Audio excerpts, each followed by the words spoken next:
mi è stato buttato addosso fango, sono state dette un sacco di fake news, è stato gettato odio, veleni sui social, sui gruppi WhatsApp, su dichiarazioni varie, e non sono la persona che è stata descritta da parte avversaria. A 3 giorni dal ballottaggio per l'elezione del nuovo sindaco di Mogliano Veneto, Davide Bortolato, candidato di Lega e centrodestra, si sfoga contro una campagna elettorale velenosa, soprattutto dice negli ultimi 15 giorni.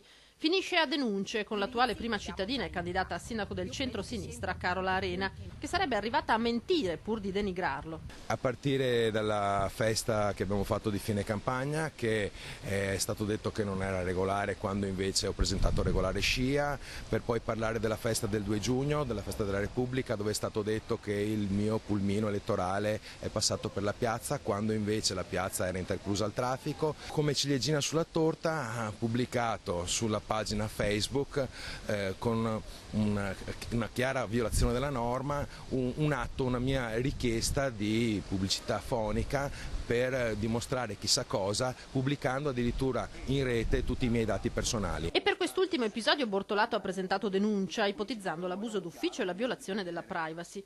Inutile che Bortolato faccia la vittima, replica Arena. Ha preso delle sanzioni, ci sono delle sanzioni. Qualsiasi cittadino può fare anche un accesso agli atti se vuole verificare, ha fatto le cose senza rispettare le regole. Guardate, la cosa è davvero molto semplice.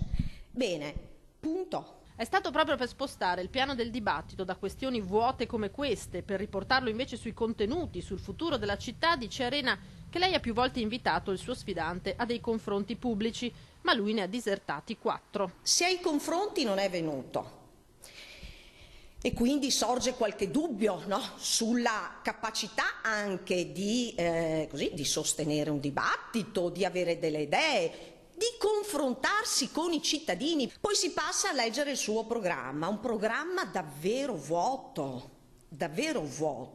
ecco. In più adesso ci sembra di capire, non avendo più argomenti, addirittura vuole passare per vittima, cioè davvero tutto questo lascia molto ma molto perplesso, perché qui stiamo parlando di una persona che si è candidato a fare il sindaco di una città.